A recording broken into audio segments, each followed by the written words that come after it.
ஊழியக்காரர்கள் ஆனால் வேத ரகசியத்தை தெரிந்து கொண்டு ஊழியர் செய்தால் இன்னும் வல்லமையா இருக்கும். நிறைய பேர் இங்க இருக்கிறவங்க எல்லாருமே தேறினவர்கள் தான். நிறைய பேர் பார்த்துருக்கிறேன். அவ்விதமாய் தான் இருக்கிறீங்க. உதாரணத்துக்கு சொல்லணும்னா நமக்கு தெரியும், ஆதியாகமம் 1ஆம் அதிகாரம் 1ஆவது வசனத்துக்கு 2வது வசனத்துக்கு பல இடைவெளிகள், ஆயிரக்கணக்கான இடைவெளிகள் உண்டு. அது நிறைய சொல்லலாம். இப்போ பார்த்தீங்கன்னா மல்கியா புத்தகம் முடியுது, மத்திய ஸ்டார்ட் ஆகுது. மல்கியாவுக்கும் மத்தியக்கும் எத்தனை ஆண்டுகள் டிஃபரெண்ட்? பார்த்தீங்கன்னா 400-600 வருஷங்கள் இடைவெளிகள் உண்டு. ஆனா ஏன் இயேசு கிறிஸ்து மல்கியா முடிஞ்சு இத்தனை ஆண்டுகள் காத்திருந்து ஏன் பூமிக்கு வந்தார் என்பதை குறித்து, அத்தனை வருஷங்கள் கழிச்சு ஏன் வந்தாரு அப்படின்பது குறித்து ஒரு ரகசியம் இருக்குது. அது தெரியாது. இவ்விதமா வேதத்தில் கூட 91 சங்கீதம் நமக்கு எல்லாருக்குமே தெரியும். ஆனா அந்த 91 சங்கீதம் எல்லா இடத்துலயும் வாசிப்போம். ஆனா அது எப்பொழுது யார் வாசிக்கப்படுது, எதனால், அது என்ன உரையாடலா, அது சங்கீதமா பாடலா என்பது குறித்து இன்னைக்கு யாருக்குமே தெரியாது.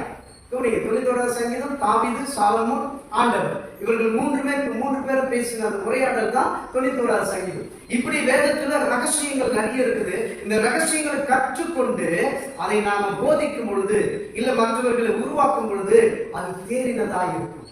யோசிச்சு பாருங்க, தேறினதா இருக்கும்.